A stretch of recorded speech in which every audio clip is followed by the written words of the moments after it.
Espero que en estos días que hemos estado mirando los libros de Epístolas de Corintios, que el Señor nos haya dado algo para el futuro, nuestros futuros en el ministerio y su vida cristiana.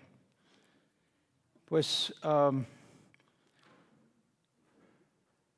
hemos visto la primera carta, donde es increíble los tremendos problemas que había. Yo no deseo para ninguno de ustedes heredan o reciben una iglesia como la iglesia de Corinto, porque hicieron la guerra a Pablo. Pero Pablo los vamos a mirar terminando 2 de Corintios hoy. ¿Qué clase de hombre era él? Y pudo lograr mucho a través del poder de Dios, el Espíritu Santo en su vida, para poder establecer esa iglesia. Ahora, en la primera carta habla básicamente de los problemas y las soluciones, porque Pablo apuntaba esto. Y ahora cuando llegamos a la segunda epístola, Pablo nos muestra su corazón. Él abre su corazón a los corintios y los hace ver realmente que es un ministro. Porque ustedes recuerdan anoche vimos cuánta oposición tuvo.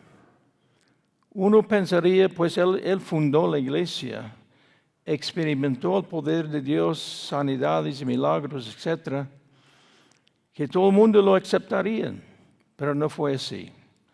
Mucha oposición que le criticaron, le juzgaron, y esto vimos anoche, pero entonces Pablo, como dije, él está manifestando a ellos lo que realmente es un ministro y un ministerio. Es algo para nosotros anhelar, porque fuera de Jesucristo yo creo que no hay otro que se manifestó su corazón como persona. Pues en todos los grandes siervos de Dios, pues ellos nos muestran cuántas verdades en sus vidas. Pero Pablo, él abrió su corazón.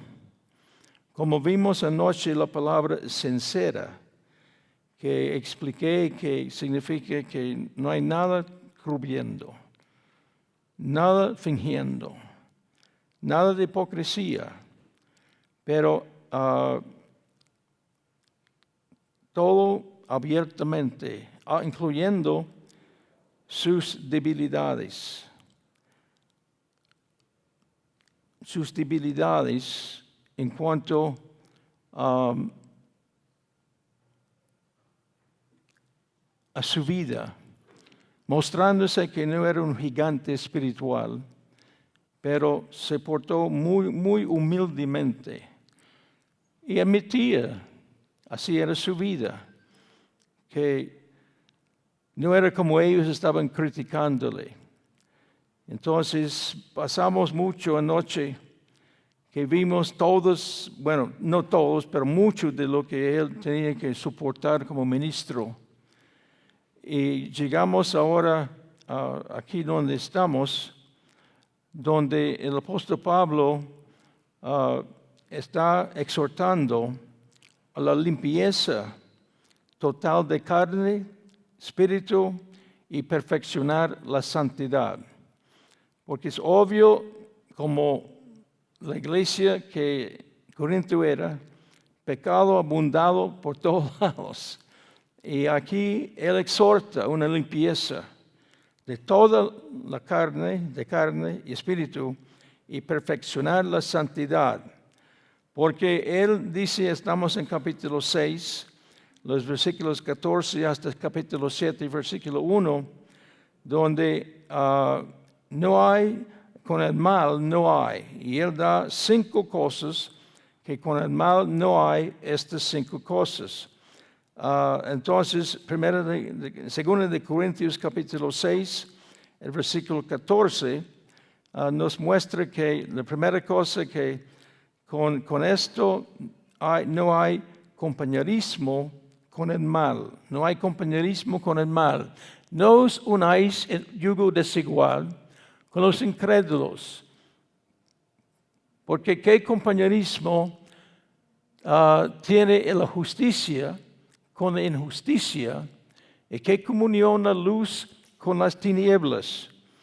Ahora, la palabra compañerismo significa amigable, amistad. Y Pablo dice, no hay amistad con el mal. Y ese versículo aquí encontramos que muy a menudo los cristianos no obedecen esta palabra, porque se casan con incrédulos. Y Pablo dice que no hay compañerismo, no hay lugar para hacerse amigo, pues amigo para ganarle para Cristo, pero para unirse en matrimonio o asociarse con un pecador en un negocio o otra forma de trabajar juntos, no es muy saludable, porque Pablo dice, no hay compañerismo con el mal y no hay comunión con el mal. La idea es, no hay intimidad con el mal. Entonces, ¿cómo yo puedo casarme con uno que no conoce al Señor Jesús?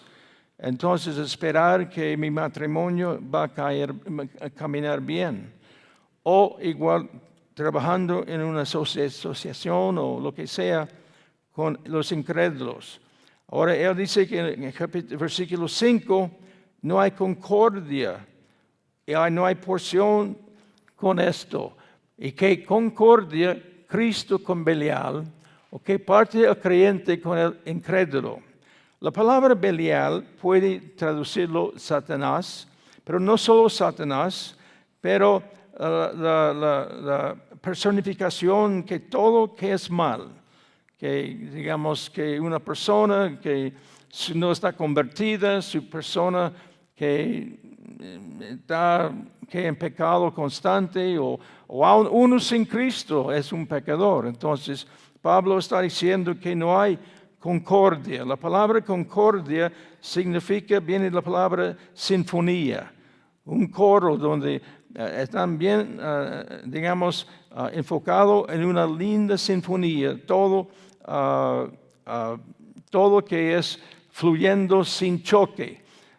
Esa otra palabra, en esa palabra concordia, sin choque. Por ejemplo, la música rock es basado en la música donde constantemente están chocando los sonidos. Así es la música rock. Por eso, para mí personalmente, yo no veo sinfonía, no veo concordia en esa clase de música, porque la base es las notas, chocan con las notas. También el versículo 5, ¿qué parte o porción de disfrutar o que alimentar? ¿Cómo puede ser, Pablo? Entonces está diciendo, con el mal no hay estas cosas. Y versículo 16 dice que no hay acuerdo. 16, ¿y qué acuerdo hay entre el templo de Dios y los ídolos? Porque vosotros sois el templo de Dios viviente. Como Dios dijo, habitaré y andaré entre ellos, y seré su Dios, y ellos serán mi pueblo. Entonces dice que no hay acuerdo, no puede formar una vivencia con el mal. Que sea, bueno, cuántas clases de mal que hay, pero Pablo está haciendo muy claro esto. Ahora, cuando se recuerda, nosotros vimos en la primera carta ese hombre que estaba cometiendo fornicación con, pues la Biblia dice su madre, pero podría ser su madrastra, o tal vez una concubina de su papá, o a un incesto. No sabemos exacto lo que está diciendo, pero esto estaba en la iglesia y peor de todo, eran muy envanecidos de esto. Entonces, déjeme ver. Él se regocija que ese hombre se arrepintió. Se arrepintió de su pecado. Entonces, Pablo nos muestra algo, cómo él logró el arrepentimiento. Hermanos, esto es tremendamente importante para cualquiera de nosotros, pero más que si somos en el ministerio, en otra forma tratando con personas, cómo restaurar, cómo llevar una persona, pues cualquier persona, pero como ese sentido de tanta maldad, cómo llevar a esa persona a un verdadero arrepentimiento, porque eso es lo que nosotros buscamos, restaurar gente que se arrepiente. Entonces Pablo dice aquí, el arrepentimiento fue producido porque Pablo, y noten, 9 cosas, 7 cosas que Pablo, como él actuó para ganar a esta persona de vuelta. Porque muy a menudo, cuando algo pasa, y ellos tenían que poner a esa persona en disciplina, realmente disciplina fuerte, entregarlo a Satanás, pero muchas veces la gente pone gente en disciplina y ya estuvo. No los ve más, es como los condena y chao. Pero Pablo no era así. Entonces dice en capítulo 7, el versículo 3, la primera cosa que él hizo, no lo digo para condenarnos. Entonces, la primera cosa dice, no los condenó. Claro, el pecado era horrible, pero Pablo no lo condenó. También el resto del versículo, pues ya he dicho antes que estáis en vuestro corazón para morir y vivir juntamente. Entonces, él mismo se entregó por ellos. Él mismo se entregó por ellos la situación y por él mismo que pudiera haber restauración, arrepentimiento. Versículo 4 dice, 4, mucha franqueza tengo con vosotros, mucho me glorío con respecto de vosotros, lleno estoy de consolación, sobreabundó de gozo en todas nuestras tribulaciones. Mantuvo una comunicación abierta y sincera con ellos. Ahí Pablo lo entregó a Satanás, o mejor dicho, ellos lo entregaron a Satanás, pero mantenía una comunicación abierta. No es que cada día fueron a su casa o lo invitaron a almorzar con ellos. No. Pero a través de tiempo, mirando el comportamiento de esta persona, se mantenía una comunicación abierta y sincera con él.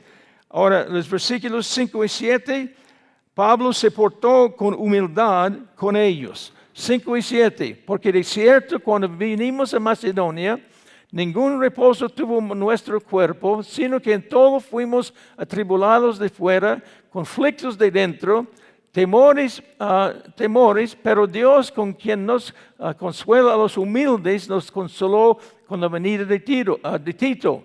Y no solo con su venida, sino también con la consolación que él había sido consolado en cuanto a vosotros, haciéndonos saber vuestro gran afecto, vuestro llanto, vuestra solicitud por mí, de manera que me regocijé aún más.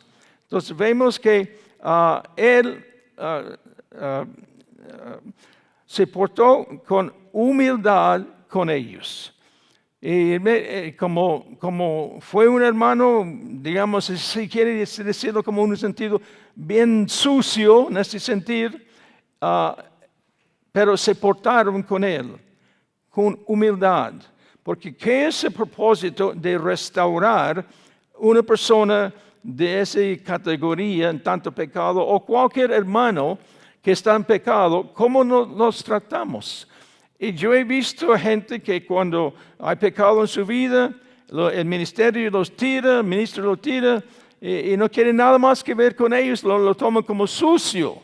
Pero Pablo era un hombre buscando el arrepentimiento, buscando la restauración. Y como nosotros, si vamos a ser líderes, o aún cristianos tratando con otra persona en la iglesia, o ministros, debe ser nuestro propósito de ganarlos o restaurarlos. Entonces, él se portó con humildad con ellos.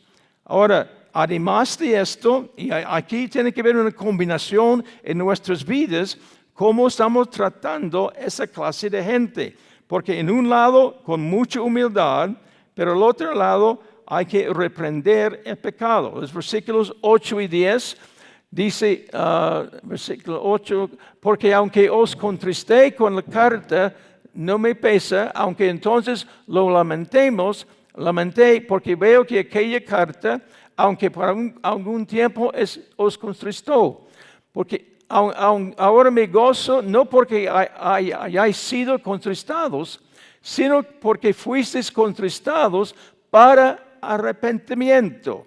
Entonces Pablo habló, humildemente, pero a la vez fuerte en contra de la maldad. Y él entonces buscó lo que él estaba, o encontró lo que buscaba, el arrepentimiento. Porque habéis sido contristados según Dios, para que ninguna pérdida pareciese por nuestra parte. Porque la tristeza que es según Dios produce arrepentimiento para salvación. De que no hay que arrepentirse, pero la tristeza del mundo produce muerte. Entonces vemos esta tremenda cosa que vemos acá, que había arrepentimiento, y mucho esto tiene que ver en la manera que Pablo trató a esta persona. Ahora, el versículo 14, déjenme ver. Sí,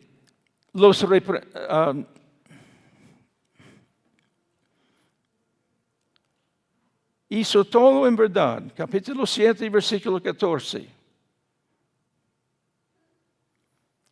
Pues si de algo me he gloriado con el respeto de vosotros, no he sido avergonzado, sino que así como en todos os hemos hablado con verdad, así ahí hablaron la verdad con él, también nuestro gloriarnos con Tito resultó verdad. Entonces, hizo todo con la verdad. Es que con esas cosas está jugando con almas, está jugando con vidas. Y no debe haber nada de apariencia, pero ahí va a hablar la verdad, manifestar el mal, el pecado, etcétera, etcétera, creyendo que Dios va a traer arrepentimiento. Y el versículo 16 manifestó confianza en ellos. Me gozo de que en todo tengo confianza en vosotros. Porque él encargó a esa persona a la iglesia y estaba en contacto con él. Y ahí, qué lindo esto, este hombre se restauró. Es nuestro propósito. Y yo he visto, hermanos, gente que se ponen muy duro contra uno que cae en pecado. Muy duro. Ve a Jesús cuando encontraron a la mujer en adulterio. ¿Qué hizo Jesús? Todo el mundo quiso apedrearla, pero Jesús no. Ahora, cuando yo digo todo esto, yo no estoy aceptando pecado porque Pablo lo reprendió. Tuvo que manifestar su pecado. Entonces, sabemos que Jesús dice, no te condeno, pero vete y no peques más. Y eso es lo que deseamos. Ahora, vamos a ir acá en el orden de la epístola, porque Pablo inserta 2 capítulos que hablan del dinero. Obviamente había también problemas de dinero en la iglesia. Y lo que van a hacer es que había una necesidad en Jerusalén, una necesidad que había gente que no tenían de comer y gran necesidad. Entonces, él va a levantar una ofrenda para los santos en Jerusalén, que abarca 2 capítulos, capítulo 8 y capítulo 9. Entonces, vamos a mirar en esta ofrenda que están recogiendo bastantes verdades en cuanto al dinero en la iglesia. Porque hoy día el dinero causa muchos problemas en las iglesias. Es un tremendo problema entre iglesias y cristianos y predicadores, etcétera, etcétera, en cuanto al dinero. Entonces, Pablo habla bien claro aquí cómo tratamos, cómo vemos las cosas en cuanto al dinero. Entonces, esos 2 capítulos vemos la administración de la gracia del dar, la gracia de dar. Ahora, y algo que sabemos que, como dice capítulo 8, versículo 1, me gozo, 8:1. Asimismo, hermanos, os hacemos saber, ahora, aquí viene esta palabra gracia, que Pablo menciona, vamos a mirar cuántas veces Pablo menciona la palabra gracia en cuanto al dinero o el dar. Os hacemos saber la gracia de Dios que se ha dado a las iglesias de Macedonia. También vamos a mirar estas citas. Según capítulo 8, 6 y 7. 8, 6 y 7. De manera que exhortamos a Tito para que tal como comenzó antes, así mismo acabe también, noten, entre vosotros esta obra de gracia. Está hablando de la ofrenda, de dinero. Entonces vemos la palabra gracia. También vemos la palabra, versículo 7. Porque, por tanto, como en todo abundáis, en fe, en palabra, en ciencia, en toda solicitud y vuestro amor para con nosotros, abundad también en esta gracia. Entonces, mucha gente habla mucho de la gracia en cuanto a la salvación, que somos salvos por la gracia de Dios, así es. Pero aquí Pablo está hablando de ofrendar o dar dinero, que es de gracia. Ahora, otro versículo relacionado con esto que estamos mirando, que él dice, capítulo 9, versículo 8, 9:8. Poderoso es Dios para hacer que abunde en vosotros, noten, toda gracia, a fin de que teniendo siempre en todas las cosas todo lo suficiente, abundéis para toda buena obra. Está en referencia al dinero. También el versículo 14. Asimismo, en la oración de ellos por vosotros, a quienes andan a causa de la superabundante, noten, gracia de Dios en vosotros. Entonces, es muy importante entender esto en la luz de la palabra gracia, que Pablo lo toma como parte de la gracia de Dios, que nuestro dar a Dios, nuestro ofrendar, lo que sea, es parte de la gracia de Dios. Entonces, en muchos casos, a la gente toma la gracia como una licencia para pecar.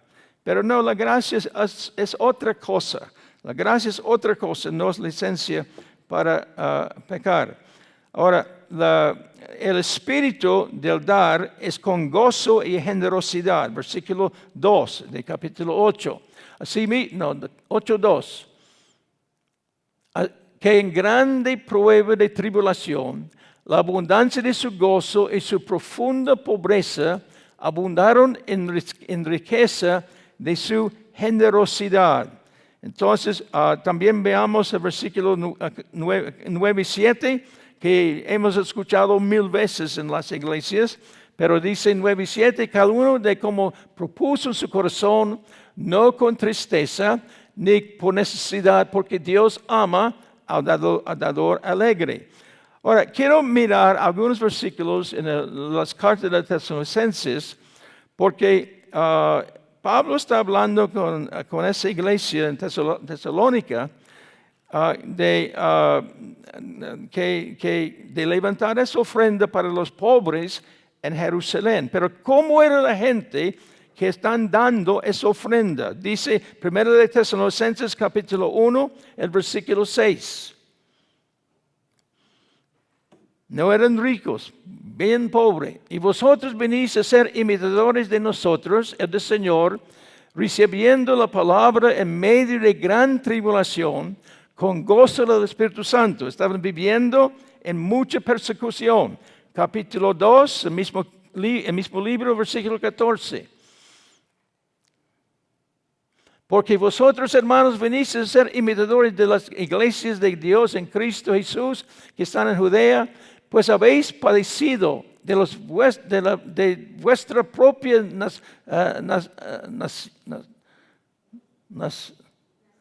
naciones, mismas cosas que ellos padecieron de los judíos. También capítulo 2 de Tesalonicenses, capítulo 1 y versículos 4 y 5. Según de Tesalonicenses 1, 4 y 5. Porque conocemos, hermanos, amados, vuestra elección, tanto que nosotros mismos nos gloriamos de vosotros en las iglesias de Dios por vuestra paciencia y fe en todas vuestras persecuciones y tribulaciones que soportáis. Entonces, las ofrendas van a venir de este contexto, de este ambiente de gente que está en mucha persecución y sumamente muchos problemas. Pero Pablo está exhortándoles que el dar es el espíritu de dar es con gozo y generosidad. Ahora, la actitud de dar, capítulo 8, versículo 3, la actitud de dar es espontáneamente.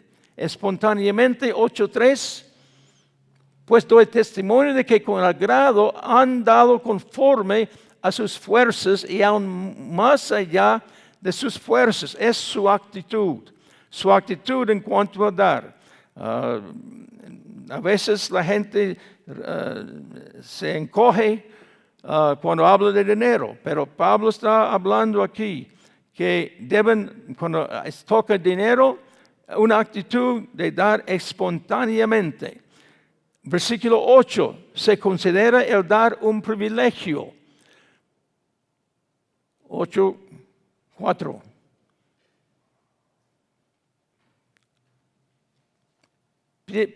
Pidiéndonos con muchos ruegos que les concedésemos el privilegio de participar en ese servicio para los santos. Entonces ellos consideran el dar un privilegio. Y no solamente en el caso de los hermanos allá en Corinto o esa área de donde están las iglesias, pero los consideraron un privilegio de dar. Y así nosotros, hermanos, hay a veces cuando uno está en la iglesia y menciona ya vamos a recibir la ofrenda o algo así, la gente como se enfría, como se echa atrás o se pone como la tortuga, mete la cabeza en la concha porque cree que es algo que no es muy agradable. Pero ellos, y recuerden, eran muy, muy, muy pobres, pero lo consideraron un privilegio el dar. Versículo 5, aquí esto también, vean lo que es esto. El dar se muestra la entrega de Dios. Podemos cantar, aleluya, aleluya, gloria a tu nombre, aquí estoy. Pero el ofrenda, ¡ay! Pero el dar muestra la entrega de Dios, versículo 5. Y no como lo esperábamos, sino que asimismo se dieron primeramente al Señor. En primer lugar, se dieron primeramente al Señor y luego a nosotros por la voluntad de Dios. Entonces vemos aquí que el dar se muestra la entrega. ¿Hasta dónde estoy entregado a Dios? Yo ya falleció años atrás, pero era un tremendo hombre de Dios, misionero en todo el mundo, tremendo ministerio. Y él siempre tenía esa expresión, que se convierta espíritu, alma y billetera. Yo lo escuché diciendo esto cuántas veces. Porque si la billetera no está convertida, usted no está convertido en todo. Aleluya. Amén. Amén. Ok. Es un gran privilegio. Ahora, versículo 7. Versículo 7. El dar debe igualar los otros dones en la vida. Recuerden, bueno, leamos esto, 8:7. Por tanto, como en todo abundáis en fe, en palabra, en ciencia, en toda solicitud, en todo vuestro amor para con nosotros, abundad también en esta gracia. Bueno, regresemos a 1 Corintios 1, 5 y 7, donde vimos la primera noche que comenzamos la clase de Corintios, que la iglesia en Corinto era muy enriquecidos. 1 Corintios 1, 5 y 7, porque en todas las cosas fuisteis enriquecidos en él. Noten, en toda palabra, en toda ciencia, así como el testimonio acerca de Cristo ha sido confirmado en vosotros, de tal manera que nada os falta en ningún don, esperando la manifestación de nuestro Señor Jesucristo. Tenían todo. Y aquí Pablo dice, el dar debe igualar a los otros dones en la vida. Entonces, no debemos jactarnos con todos los dones que Dios me usa si estoy muy tacaño con Dios, si mi billetera no ha sido convertida. Capítulo 8, versículo 8 y 9. El dar es una prueba de nuestro amor. 8 y 9. No hablo como quien manda, sino para poner a prueba, por medio de la diligencia de otros, también la sinceridad del amor vuestro. Versículo 9. Porque ya conocéis la gracia de nuestro Señor Jesucristo, que por amor a vosotros se hizo pobre, siendo rico, para que vosotros con su pobreza fuésemos enriquecidos. Entonces, el dar es una prueba de nuestro amor. Veamos 8:24. 8:24. Mostrad pues para con ellos ante las iglesias la prueba de vuestro amor y de nuestro gloriarnos respecto de vosotros. Entonces, si realmente amamos con nuestra billetera. ¿Qué dice Juan 3:16? De tal manera amó Dios al mundo que dio su único hijo, dio lo mejor que tenía, dio hasta lo último que tenía. Entonces, el dar es una prueba de nuestro amor y que manifestemos nuestro amor cuando nos toca. Mire, yo he estado en África un buen número de veces. Y en África, en algunos casos, la gente no tiene mucho dinero. Entonces, si está en el campo, en vez de llevar dinero para ofrendar, a veces llevan huevos o gallinas o digamos, zanahorias o cosas así. Y yo he visto a los hermanos ahí en África, vienen danzando con una gallina o zanahoria en la mano, así, danzando, dando a Dios. Porque lo vieron, teniendo privilegio y dar de lo que ellos tenían. Es una prueba de nuestro amor.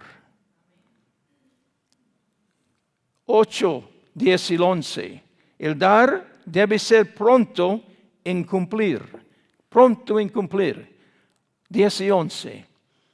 Y en esto doy mi consejo, porque esto os conviene a vosotros que comenzasteis antes, no solo hacerlo, sino también quererlo desde el año pasado.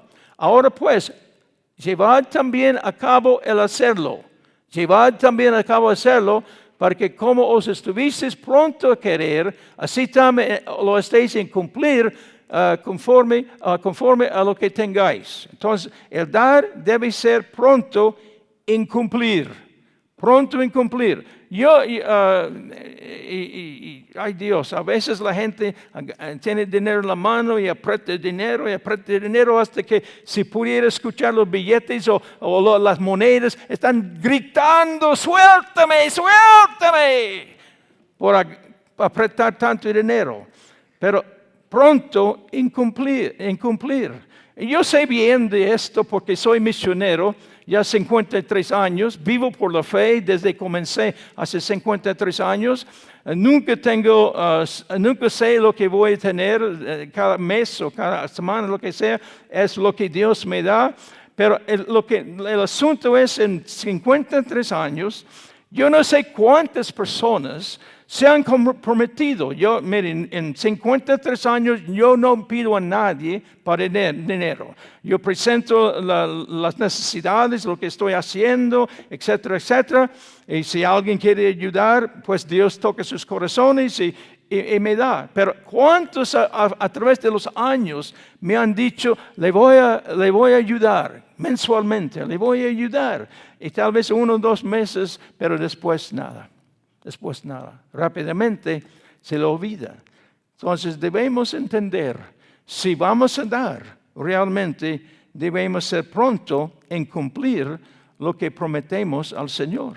Y la Biblia dice, no lo busco, pero la Biblia dice, si vamos a comprometernos a hacerlo y no lo hacemos, mejor no comprometernos. Entonces, que no hagamos, que nuestras bocas no pequen por hacer promesas y cosas y no cumplir. Los versículos 12 al 15, el dar es gobernado según las posibilidades de cada uno. 12 al 15. Porque primero hay la voluntad dispuesta. Será acepta según lo que uno tiene, no según lo que no tiene. Porque no digo esto para que haya para otros holgura y para vosotros estrechez, sino para que en este tiempo con igualdad la abundancia vuestra supla la escasez de ellos, para que también la abundancia de ellos supla la necesidad vuestra, para que haya igualdad. Como está escrito, el que recogió mucho no tuvo más, el que poco no tuvo menos. Entonces el dar es gobernado por las posibilidades de cada uno. En mi vida,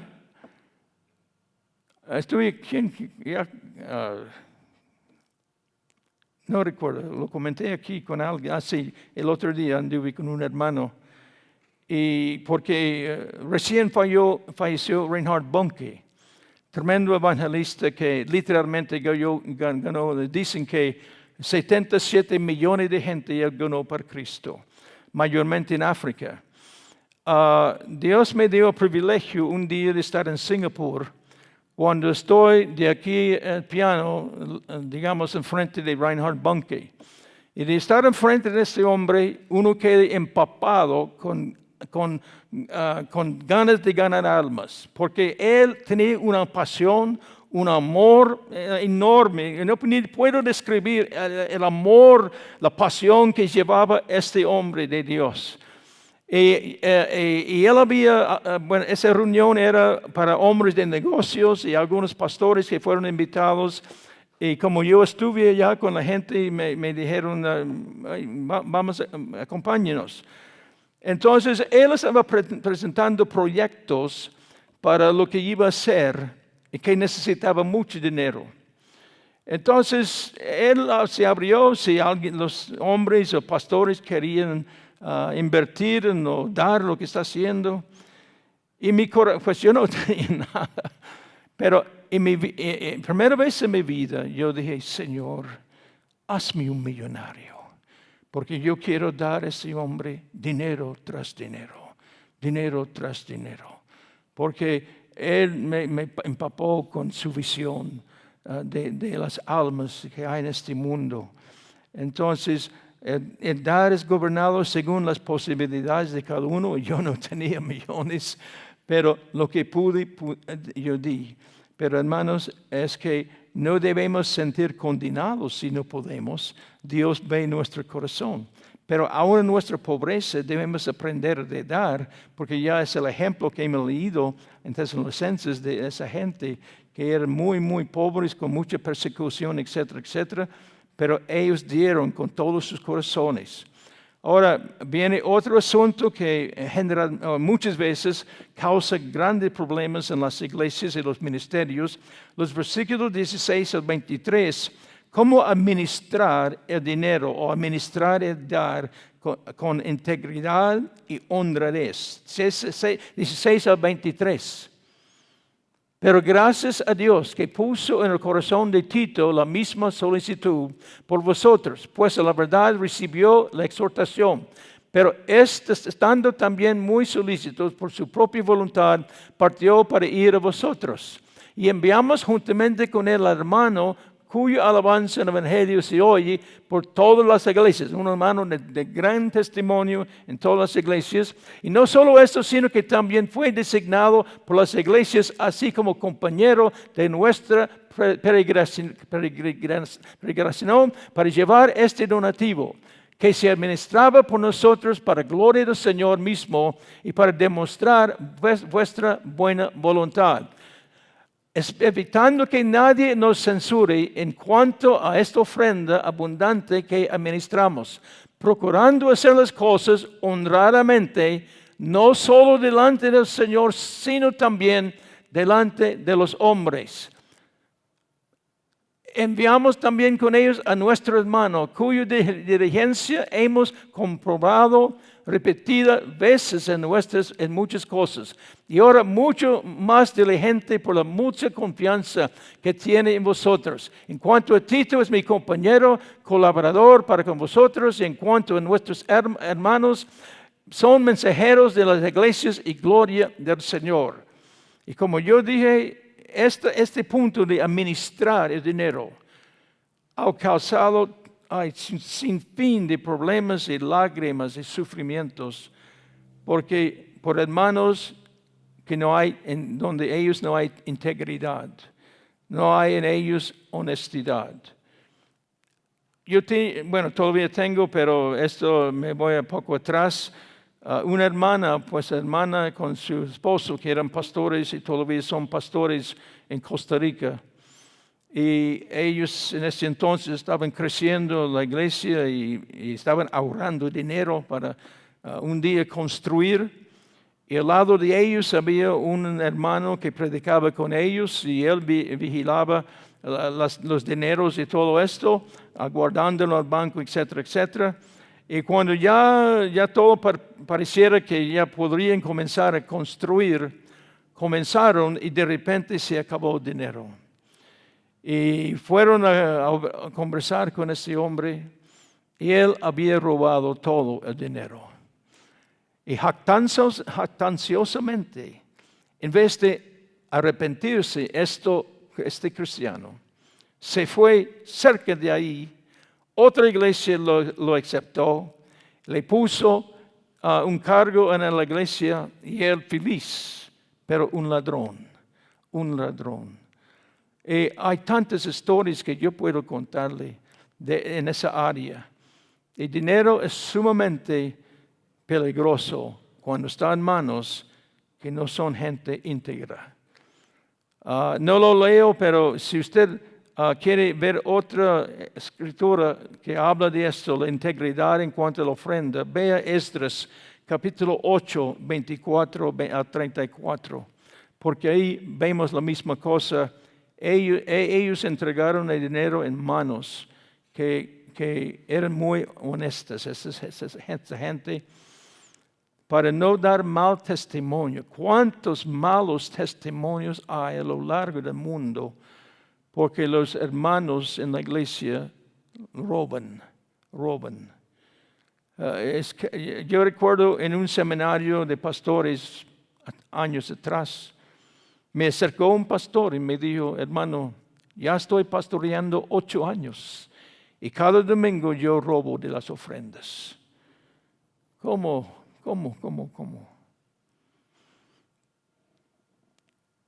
Versículo 19 de capítulo 8. El dar está hecho para la gloria del Señor.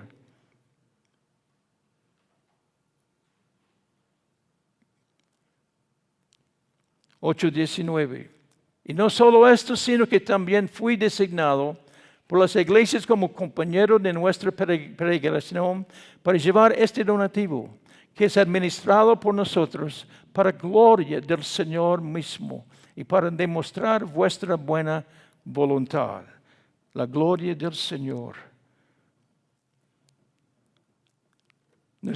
Ahora vamos al capítulo 9, los versículos 2 al 5. El dar es de buena voluntad, no de exigencia. 9, 2 al 5. Pues conozco vuestra buena voluntad, de la cual me glorío entre los de Macedonia, que Acaya está preparada desde el año pasado, y vuestro celo ha estimulado a su... pero he enviado a los hermanos para que nuestro gloriarnos de vosotros no sea vano en esta parte, porque como lo he dicho, estéis preparados, hasta el versículo 5.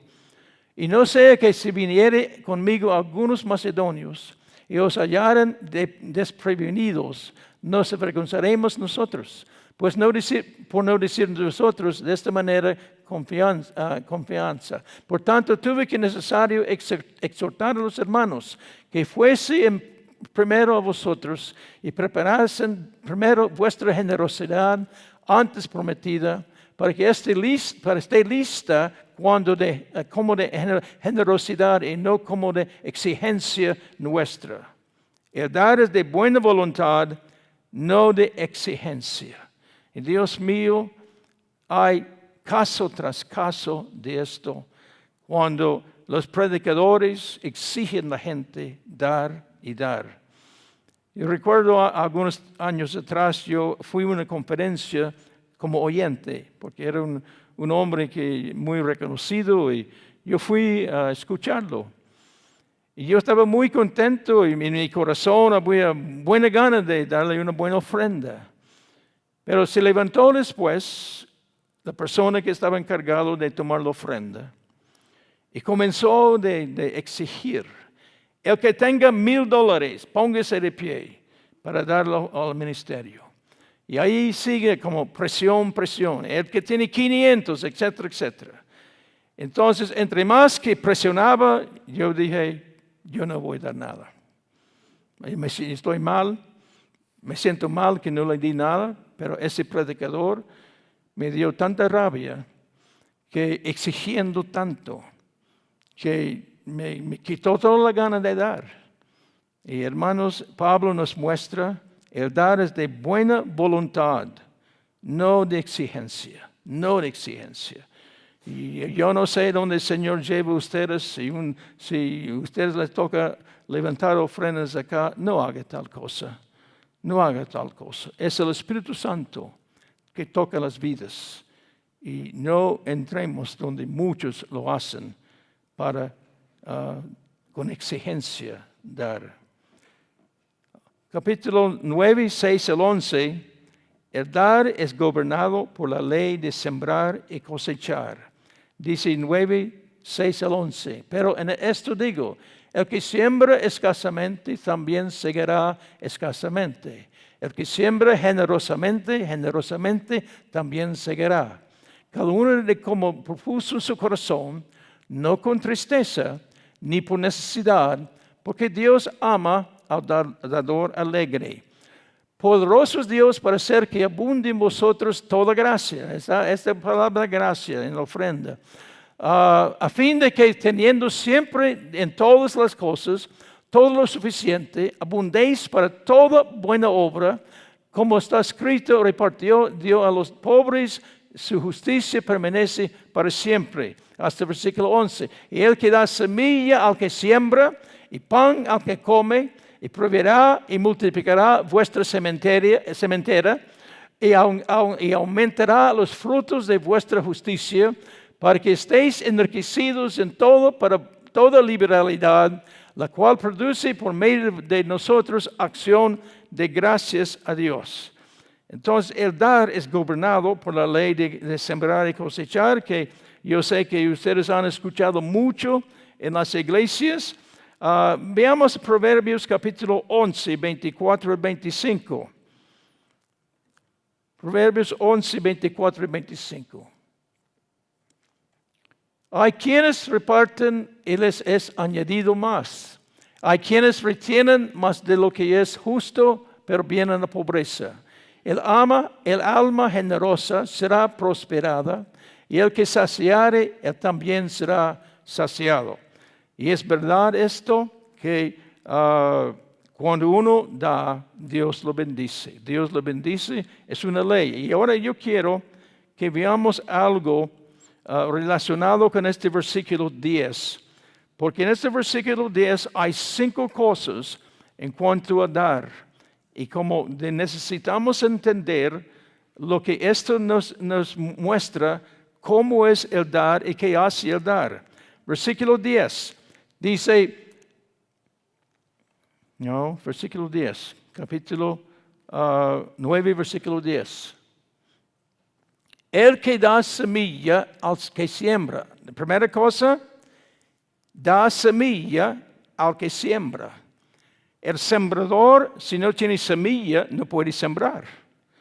Entonces, es el Señor que da semilla, que sea un peso, pero es una semilla. Entonces, el que da semilla al que siembra, número 2, y pan al que come. De esa semilla que siembra va a reproducir y va a dar comida, pan para comer. Entonces, al dar es para sembrar y después va a comer de esa ofrenda y proveerá. Entonces, Dios dará la provisión diaria de nuestras vidas. Él nos va a dar lo que, pues como sabemos del libro del Antiguo Testamento, cuando el maná era suficiente para todos los días. Y aquí Pablo está explicando que como ya son 3 pasos, da semilla al que siembra, y da esto resulta en pan para al que come, y resulta que proveerá lo necesita diariamente. Número 4, dice acá, y multiplicará vuestra sementera. En otras palabras, donde la bolsa, donde guarda después de comer, después de tener su comida diaria, su necesidad diaria, va a haber una porción que está, si quiere ser en su bolsa o donde quiera, y esto va a multiplicarse. Y cuando eso sucede, a la última parte dice, y aumentará los frutos de vuestra justicia. Entonces, los frutos de vuestra justicia, Dios nos bendice porque hemos obedecido a Dios. Lo hacemos correctamente y Dios nos bendice según su orden en cuanto a dar, las promesas de dar, etcétera, etcétera. Regrese al versículo 9. Versículo 9. Y como está escrito, dio a los pobres, su justicia permanece para siempre. Entonces, no solamente Dios me está bendiciendo económicamente, pero me está bendiciendo espiritualmente cuando voy en obediencia a lo que Él está dando. Entonces, aquí hay una tremenda verdad, hermanos, en cuanto a dinero. No importa si usted es muy, muy pobre, no importa. Ahora, cuando yo, en una iglesia donde yo pastoreaba, había un hermano, y siempre iba a la iglesia los domingos, pero nunca diezmaba, nunca. Un día yo dije, hermano Miguel, ¿por qué no diezma? Oh, pastor, yo soy muy pobre, yo no puedo diezmar. Entonces yo le dije, hermano, ¿acaso la Biblia fue escrita para los pobres? La Biblia fue escrita para todos. Entonces cuando la Biblia nos exhorta a diezmar y ofrendar, etc., es para toda persona. Pero tristemente este hombre nunca aprendió. Nunca aprendió y hasta la muerte murió. Yo creo que está en el cielo, pero va a entrar con mucha escasez espiritualmente, porque no dio lo que Dios le pedía. Yo no conozco sus vidas, pero yo he estudiado ese asunto de dar y diezmar. Yo sé por mis estudios y hablar con otra gente que hay iglesias donde casi todos diezman y hay iglesias donde pocos diezman. Pero redondeándolo, sacando el promedio, 2/3 de los cristianos no diezman. 2/3 no diezman. Es una tragedia. El mundo entero sufre por falta de finanzas. El mundo entero sufre, y estoy hablando de la iglesia, el mundo entero sufre por falta de finanzas. Si solamente diezmara los cristianos, no tendría que pedir ofrendas, nada, porque supliría solo los diezmos si todos diezmara para toda necesidad. Tristemente, pocos escuchan esto. Ahora, para algo peor de esto, 10%. Ahora, yo sé que siempre hay excepciones, yo entiendo esto, pero yo estoy hablando, digamos, el promedio. 10% de los pastores diezman. 10%. ¿Cómo es que yo puedo predicar diezmos y yo mismo no diezmo? Es un engaño terrible. Esto es como Pablo hablaba tanto, sinceridad. El último, 9, 11, 15, el resultado de dar es que todos dan acciones de gracias a Dios. 11 al 15. Para que estéis enriquecidos en todo para toda liberalidad, la cual produce por medio de nosotros acción de gracias. Hasta 15, porque la administración de este servicio no solamente suple lo que a los santos falta, sino que también abunda en muchas acciones de gracias a Dios. Pues por la experiencia de esta administración glorifiquen a Dios por la obediencia que profesáis el Evangelio de Cristo, por la liberalidad de vuestra contribución para ellos y para todos. Asimismo, en la oración de ellos por vosotros, a quienes andan a causa de la superabundante gracia de Dios en vosotros, gracias a Dios por su don inefable. El resultado final es que dan gracias a Dios. Gracias a Dios. Recuerdo, como yo soy misionero ya 53 años y yo repito, yo nunca pido dinero para mí. Pero a lo largo de la vida yo he levantado ofrendas para construir templos en Cuba, Argentina, comprar bicicletas para hermanos en Cuba, China. Incluso compré una albarda para una mula en Cuba. Muchas cosas que yo he pedido dinero y la gente ha respondido. Y recuerdo que estuve una vez en una iglesia predicando. Y cuando yo estoy apasionado para misiones, es mi vida. Entonces, cuando yo estaba presentando en esta iglesia la necesidad de las misiones, generalmente yo lo hago con mucha pasión porque me apasiono para esto y muchas veces estoy llorando cuando estoy pidiendo si alguien quiere ayudar. Después del culto de ese servicio, el pastor me dijo, hermano, ¿cuánto salió en la ofrenda? Ahora, yo no recuerdo, pero no era mucho, no era tanto. Pero dijo, ¿sabe? En esta noche en el culto había 2 millonarios, pero no dieron nada. Esto me da tristeza. No es porque el dinero no era para mí. Era para la obra, digamos, donde yo invierto en iglesias o lo que sea.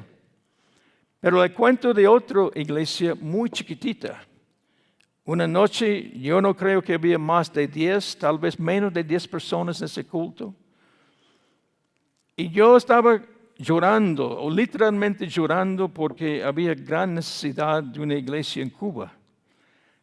El pastor Ricardo está allí, el pueblo que se llama Nueva Cuba. Y era deplorable la situación. Una familia viviendo en un ranchito terriblemente cayendo el techo. Horrible, horrible, horrible. Vivía el pastor, su esposa y hijos en este lugar. Entonces una noche yo estoy llorando. Si alguien quiere dar para esa necesidad. Y yo pensé, 10 personas, Dios mío. Terminó el culto, yo estaba saliendo para ir a mi casa. Me acerca un hermano. Me dice, hermano, mi hija, aquí está mi hija, que yo no sé, pero yo creo que tenía como 10 años.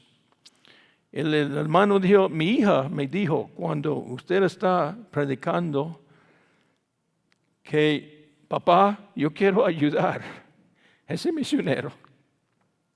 Yo quiero que vacía mi cuenta bancaria, porque ellos estaban dándole para la universidad más adelante. Papi, vacía mi cuenta bancaria y déselo a ese hombre. Me entregó un cheque mirando a la niña y era tarde. Yo metí el cheque en mi camisa pensando qué será, cuánto será. Y yo tuve que manejar 3 horas y llegué a mi casa en la madrugada. En la mañana saqué el cheque, un cheque de $2,000 de una niñita.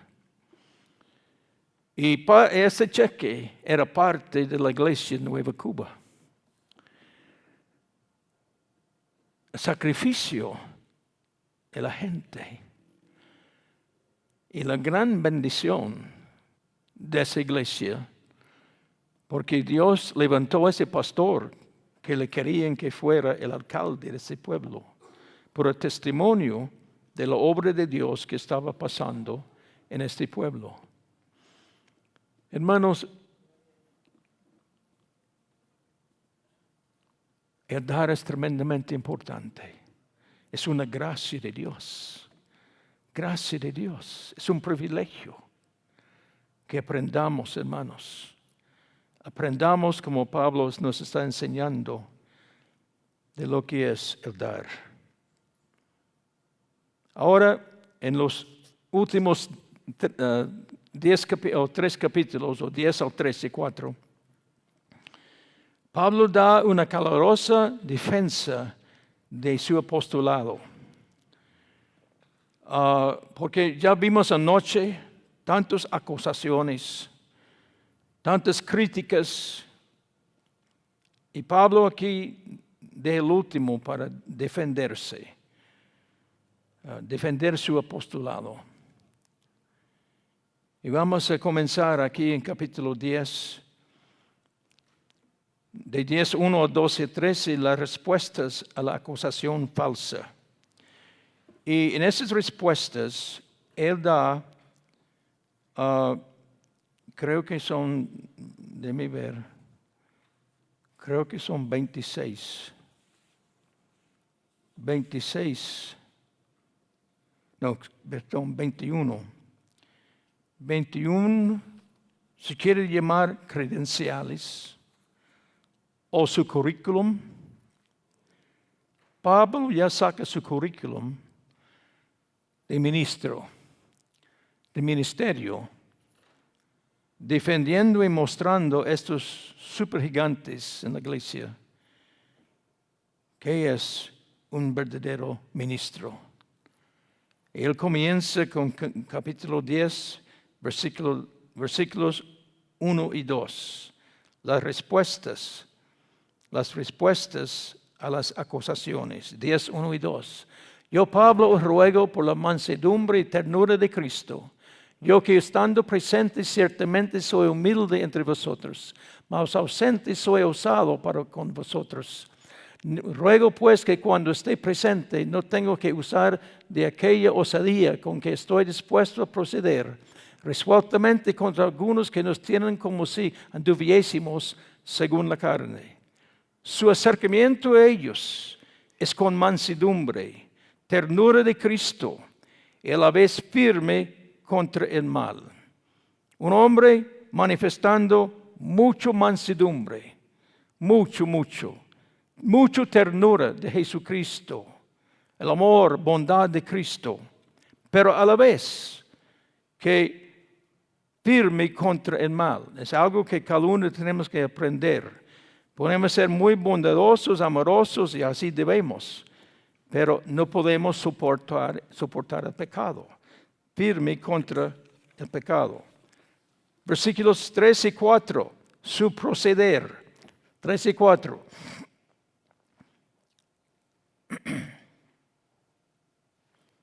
Pues aunque anda más en la carne, no militamos según la carne, porque las armas de nuestra milicia no son carnales, sino poderoso en Dios para la destrucción de fortalezas. ¿Qué pasa? Oh, ok, gracias. Su proceder. ¿Cómo procedía? No con osadía humana, ni con maneras carnales, sino con el poder de Dios. Así se mueve Pablo, su proceder. 4, la última parte del versículo 4 hasta 7, su enfoque. Sino que poderoso en Dios para destrucción de fortalezas. Sigamos, hermano, hasta 7.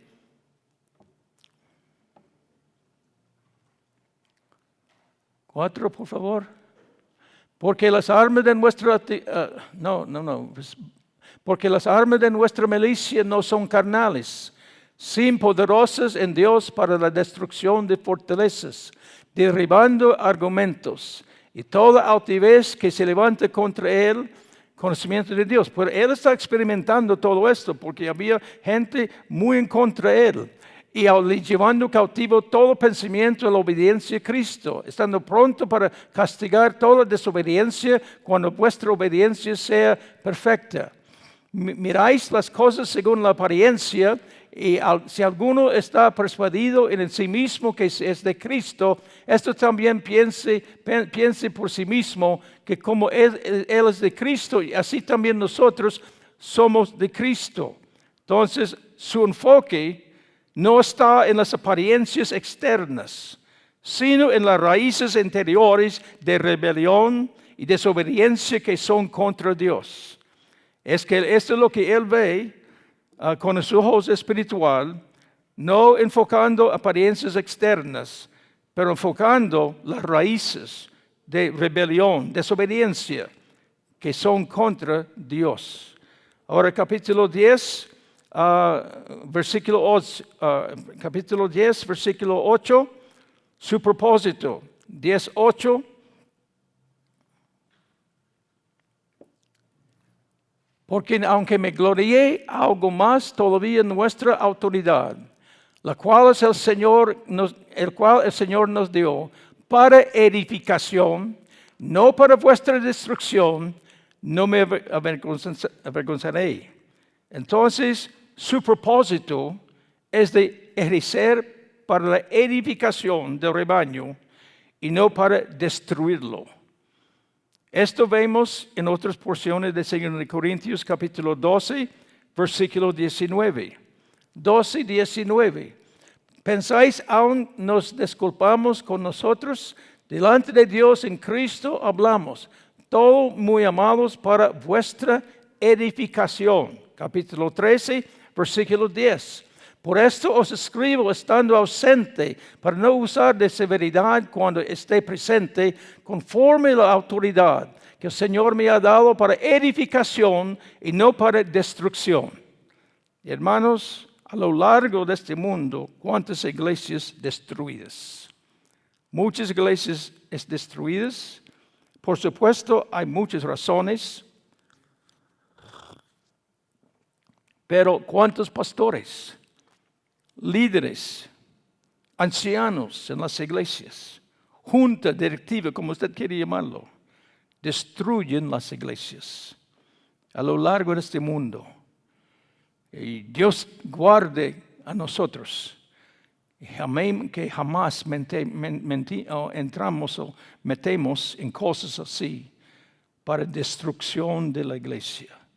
Pero yo he visto gente, por eso hay que caminar en el temor de Jehová. en el temor de Jehová, de no hacer nada para destrucción, siempre para edificación.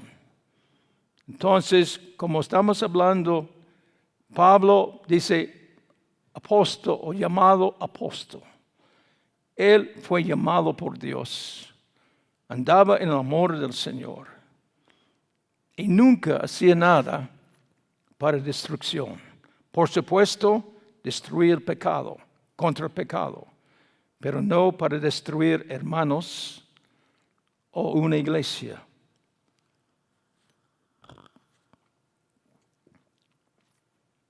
Su propósito. Y cuando estamos mirando estas características de su currículum, les pido que ustedes mismos estén pensando en sus propias vidas. Porque tal vez en este momento no está pastoreando, o tal vez sí. Y cada punto, tómelo de pecho, para que cuando usted esté en lugar de responsabilidad o dirigir o lo que sea, ver a este gran hombre Pablo, ver a este gran hombre. Nada para destrucción, nada, solo para edificación, edificación. Ahora, capítulo 10, 9 y 11, su manera, 9 y 11. Para que no parezca como que os quiero amedrentar por cartas, porque la verdad dicen las cartas son duras y fuertes, mas la presencia corporal débil y la palabra menospreciada. Y versículo 11, esto tengo en cuenta tal persona, que así como somos en la palabra por cartas, estando ausente, lo seremos también en hechos, estando presente. Entonces, hablando de su manera, es vivir igual a su hablar, sin vacilar. No hay hipocresía, no cubriendo cosas. Vivir igual a su hablar. ¿Cuánta mentira hoy día, aún en el ministerio? Porque yo he sido objeto de mentiras de siervo de Dios. No quiero culpar a nadie ni decir que todos son así. Pero este gran hombre Pablo, qué manera, cómo ministraba, cómo caminaba. Capítulo 10, versículo 12. Su visión. 10, 12. Porque no nos atrevemos a contarnos ni a compararnos con algunos que se alaban a sí mismos. Pero ellos midiéndose a sí mismos, por sí mismos, y comparándose consigo mismo, no son juiciosos. Entonces su visión no es de compararse con otros, que en su locura se alaban a sí mismo. Cualquier que se alaba a sí mismo está como llevando abajo a otra persona. Y Pablo, como vimos anoche, él no está en competencia con nadie. Él está haciendo lo que el Señor le ha llamado a hacer y nunca se compara con otra persona. Qué tremenda bendición de llegar a ese punto en la vida, que yo no estoy comparándome con otro. Soy lo que soy por la gracia de Dios. Ahora, nuestra competencia, como Pablo dijo, es consigo mismo. Ahí me comparo con el Señor Jesucristo como mi meta y necesito todos los días elevarme, competir más con el Señor Jesús, que puedo ser más con Él, pero jamás como con otro ministro. No me comparo con otro ministro. Capítulo 10, 13 a 14, su meta, 13 a 14, que era la meta de Pablo. Pero nosotros no nos gloriamos desmedidamente, sino conforme a la regla que Dios nos ha dado por medida para llegar también hasta vosotros. Porque no nos hemos extralimitado como si nos llegásemos hasta vosotros, pues fuimos los primeros en llegar hasta vosotros con el Evangelio de Cristo. Y aquí, hermanos, hay mucho que muchos ministros no entienden. Su meta era caminar dentro de los límites que Dios ha establecido. Y muchos pastores y ministros quieren sobrepasar los límites que Dios les ha dado. Quieren ser uno que hace este y hace otro. Ahora, no estoy en contra del crecimiento. No estoy en contra de avanzar. Pero también uno debe reconocer sus limitaciones, su llamado, y mantenerse dentro de este parámetro. Porque yo he visto cuando comienza a extenderse más allá de su parámetro, más allá de su ministerio, con la carga y todo lo que viene, comienza diferentes cosas que va a pasar en la vida, capaz que vienen cuestiones de pecado o autoquemarse, etc., por no caminar dentro de sus propios límites. Cuesta, hermanos, esta verdad. Yo no era así. Cuando yo comencé el ministerio, yo creía que yo iba a conquistar todo el mundo. Yo no me cansé, yo seguía. Porque el mundo me espera, tiene que convertirse. Yo traté de hacerlo. Mi cuerpo se quebrantó. Mi cuerpo se quebrantó. Llegué al punto que no pude hacer nada. Literalmente no pude hacer nada. Porque yo traté de pasar mis límites. Es difícil cosa aprender esta verdad. Muy difícil. Capítulo 10, 15 a 16. Su fin, que es el fin de Pablo. No os gloriamos desmedidamente en trabajos ajenos, sino que esperamos que conforme crezca vuestra fe, seremos muy engrandecidos entre vosotros conforme a nuestra regla. Y que anunciaremos el Evangelio en los lugares más allá de vosotros, sin entrar en la obra de otro, para gloriarnos en lo que ya estaba preparado. Su fin era para perfeccionar lo que Dios ha dado y no jactarse en trabajos que otros han hecho. No jactándose de otros, de lo que ellos hicieron, me meto para recibir la gloria de lo que otro ha hecho. Pero perfeccionar lo que Dios me ha dado a mí. Y no jactarme en trabajos que otros han hecho. Leamos Romanos 15. No, esto es demasiado largo. Hechos 9 y 21. Hechos 9 y 21. Yo dije 9, pero 19. Hechos 19 y 21. Pasados estas cosas, Pablo se propuso en espíritu ir a Jerusalén. Después de recorrer Macedonia y Acaya, diciendo: después que haya estado allí, me será necesario ver también a Roma. Entonces, esto era una pasión al apóstol Pablo, porque él quería, Dios había puesto sobre su corazón de ir a Roma. Le costó mucho llegar a Roma, y algo interesante, por fin cuando llegó a Roma, llegó como prisionero. Jamás yo creo que había pensado, cuando Dios le dio la carga para ir a Roma, iba a ir como prisionero. Pero eso es lo que pasó con Pablo. Dios cumplió su promesa. Y muchas veces esto pasa con nosotros. Tenemos visión, pero no sabemos cómo va a suceder. Tenga fe, obediencia al Señor, crea y el Señor nos llevará a la meta, pero a veces muy diferente que nosotros pensamos. Volviendo al capítulo 10, 17 y 18, su gloria. ¿Qué era la gloria del apóstol Pablo?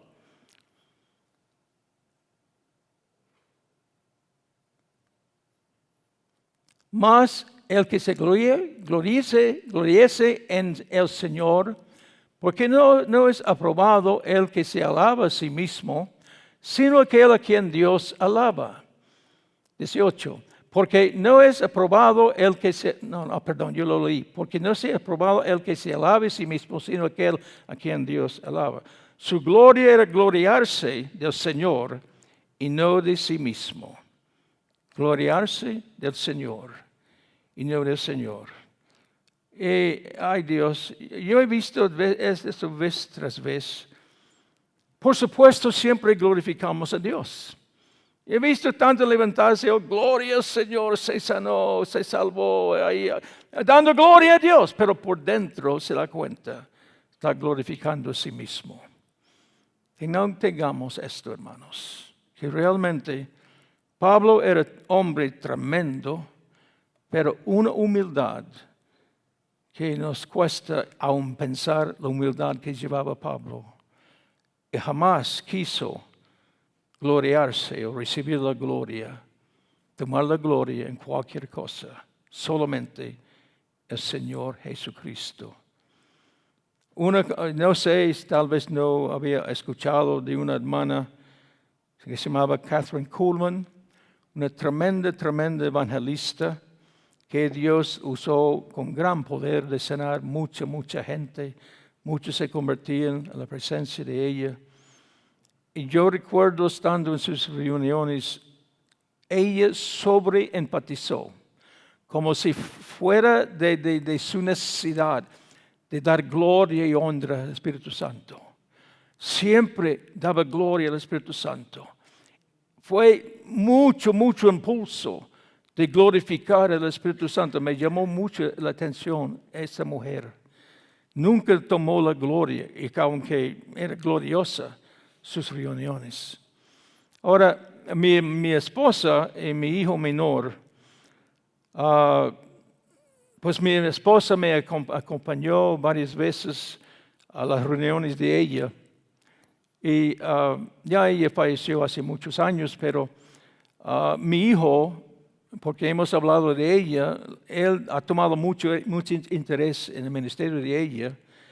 Y a través de ellos tenemos cassettes y videos donde ella está ministrando y cada rato y música de sus cruzadas escuchamos en el carro, que constantemente está mirando esa tremenda mujer de Dios. Ahora, hace un par de años mi hijo y mi esposa andaba por la ciudad de Pittsburgh. Y ella ministraba en la ciudad de Pittsburgh por años y años en una iglesia presbiteriana. Entonces mi hijo y mi esposa estaban caminando, viajando por allá y les dio la idea, ¿por qué no nos visitamos la iglesia donde ministró Claycomb? Era en la mañana, llegaron y su sorpresa la puerta estaba abierta. Entraron y no había nadie ahí. Pero lo que ellos dijeron, una presencia de Dios tan fuerte, que quedó años después de la muerte de esa preciosa sierva de Dios. Parte de la razón es que ella glorificaba el Espíritu Santo constantemente en su vida. Qué desafío para nuestras vidas de dejar una presencia de Dios atrás, un legado atrás de la presencia de Dios, no un legado de nosotros, un gran monumento. Y no es malo construir un gran templo, no está malo, pero que un gran templo no sea mi legado, pero que sea la presencia de Dios, que sea que la gente pueda sentir, aquí se manifestó la presencia de Dios. Hermanos, yo les digo, busque al Señor, métese con el Señor, sea fiel con el Señor. ¿Quién sabe lo que el Señor tiene por sus vidas en adelante? Honra al Señor, Él le va a honrar. Capítulo 11, los versículos 1 y 2.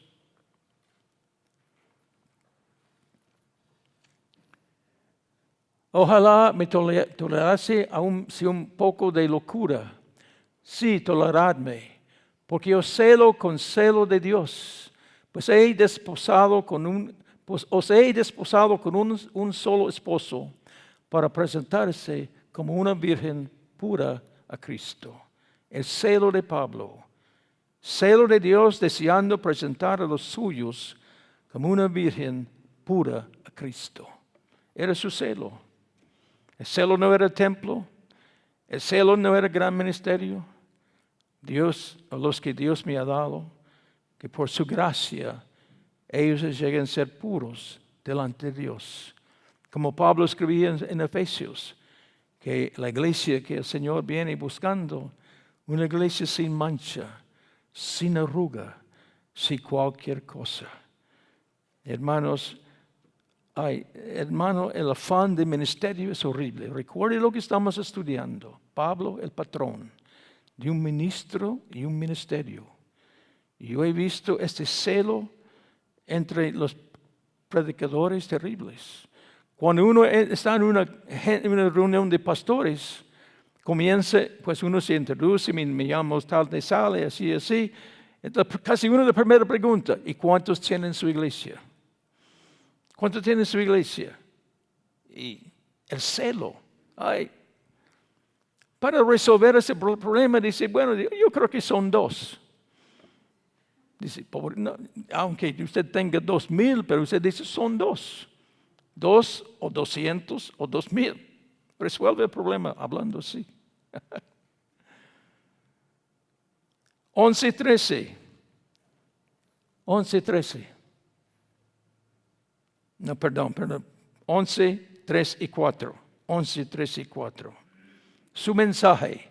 Pero temo que como la serpiente con su astucia engañó a Eva, vuestros sentidos sean de alguna manera extraviados de la sincera fidelidad a Cristo. 4.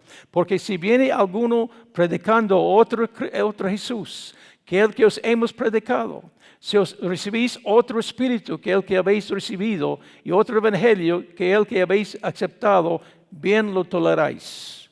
Su mensaje es el evangelio verdadero, con el espíritu puro y fiel a Cristo. Cristocéntrico, su mensaje.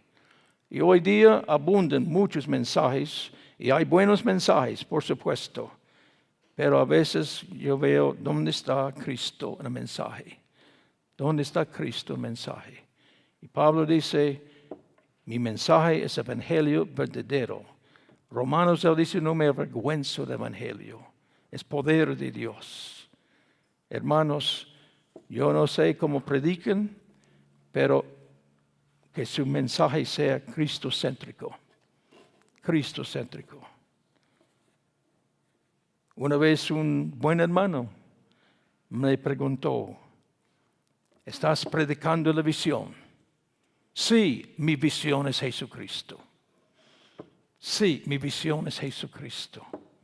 Y que no sea otra visión, que sea Jesucristo. Versículos 5 y 6. Su predicación. 5 y 6. Y pienso que nada he sido inferior a aquellos. Y recuerde, Pablo tenía problemas con los superapóstoles.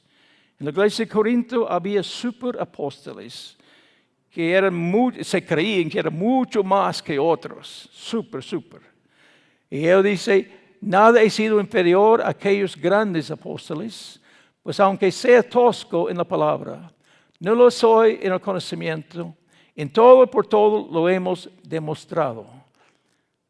Entonces su predicación está demostrado con los hechos y conocimiento de Dios.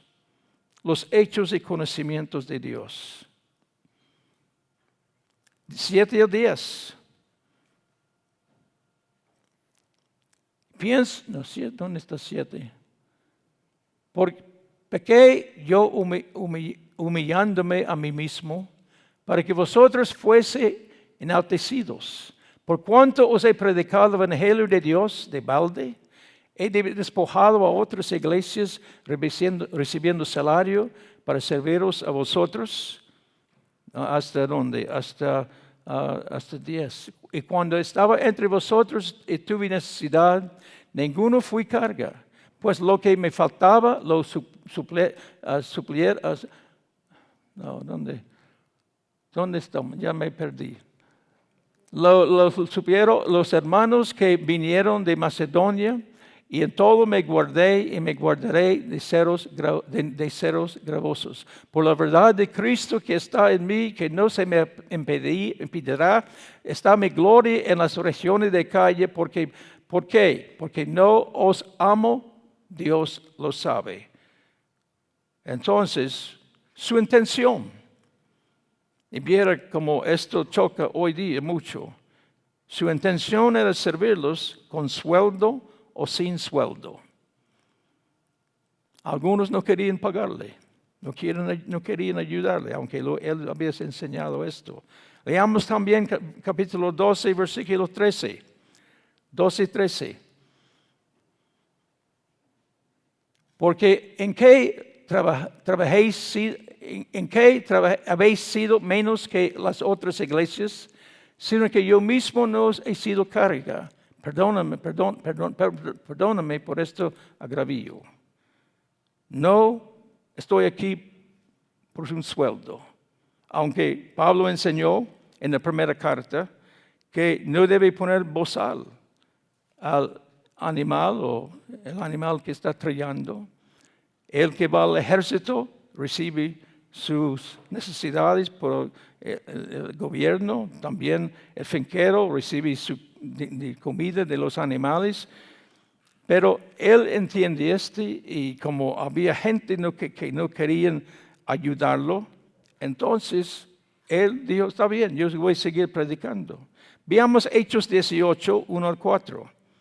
Hechos 18, 1 al 4.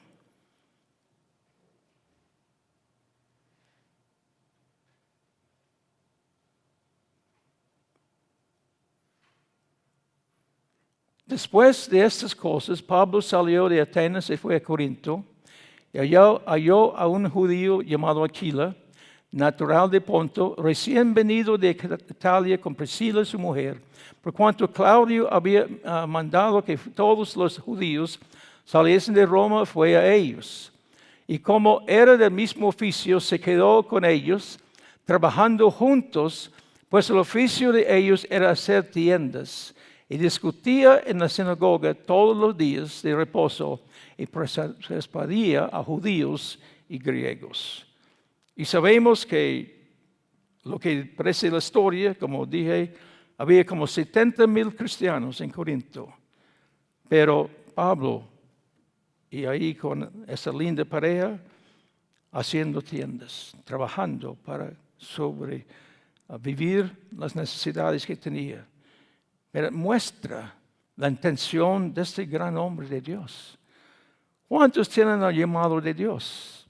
Pero el dinero los frena. El dinero los frena. Y como vimos en la primera carta y estamos mirando acá, la cruz, vivir la cruz. ¿Dónde está la cruz en nuestro día? Servir al Señor. ¿Se me paga o no me paga? Y yo sé de esto. Yo he predicado, a veces yo he viajado a horas tras horas. Predico. Y generalmente Dios bendice cuando yo predico. Pero a veces hay aquellos hermanos que ni siquiera dan una ofrenda.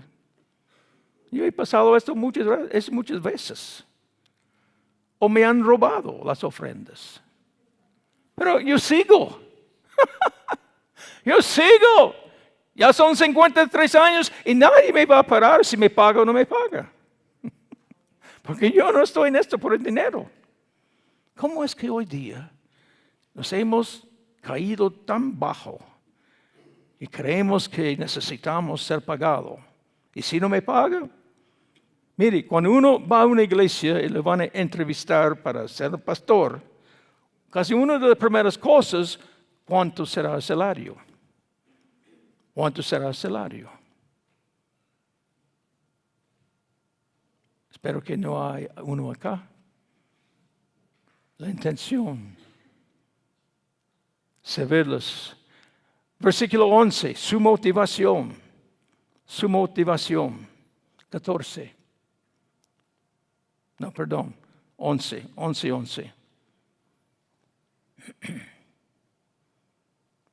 ¿Por qué? Porque nos amo, Dios lo sabe. 11:11, su motivación, únicamente el amor del Señor.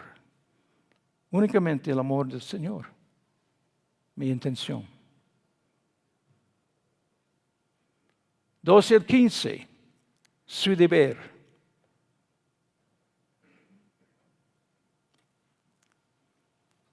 Es exponer, bueno, leamos 12:15. Mas lo que hago, os haré aún para quitar ocasión a aquellos que la desean, a fin de que en aquello en que se gloríen, sean hallados semejantes a nosotros.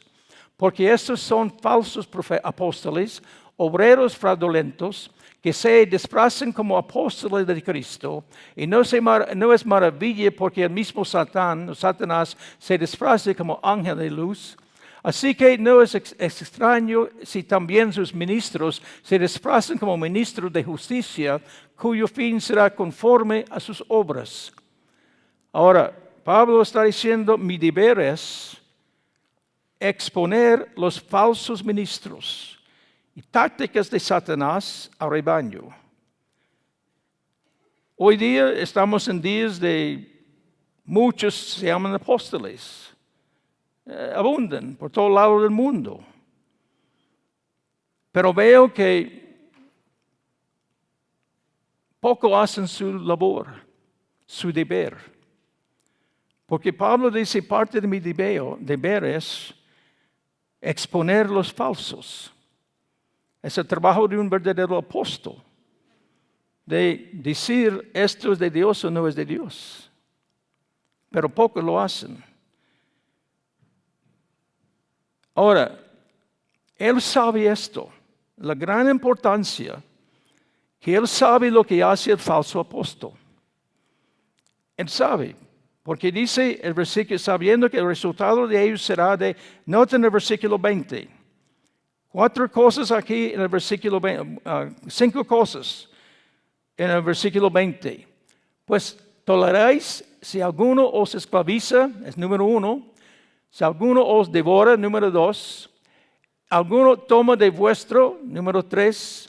Si alguno se enaltece, 4. Si alguno os dé de bofetadas, 5 cosas que hacen los falsos. La idea, cuando uno ve, digamos, la palabra griega, o la idea de lo que Pablo está diciendo que hacen los falsos ministros y falsos apóstoles, su deseo es esclavizar o obligar a servir. Obligar a uno a servir a ellos mismos. Leamos Gálatas 6, 12 al 13. Gálatas 6, 12 y 13.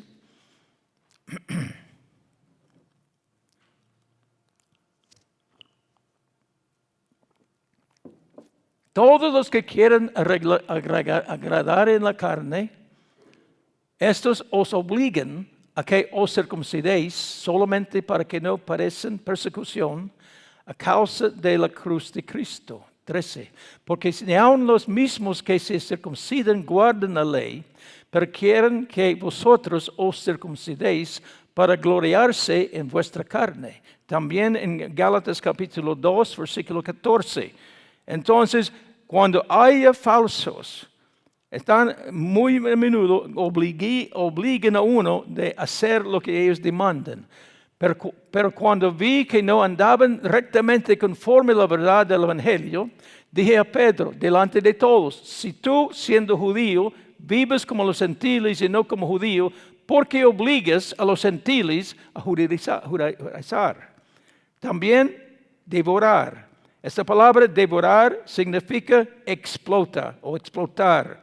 Entonces, ¿cuántos explotan? Los falsos explotan.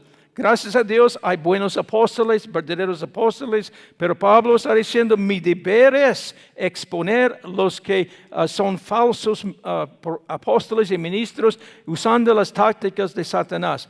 Explotan la iglesia. Leamos Filipenses capítulo, Filipenses 3, 18 y 19.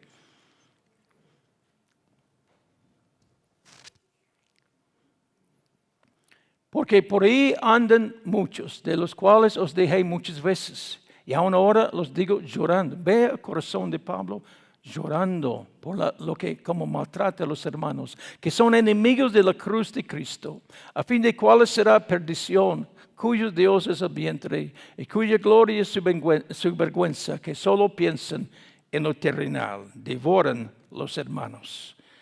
Toman lo suyo, la idea es engaña a los hermanos.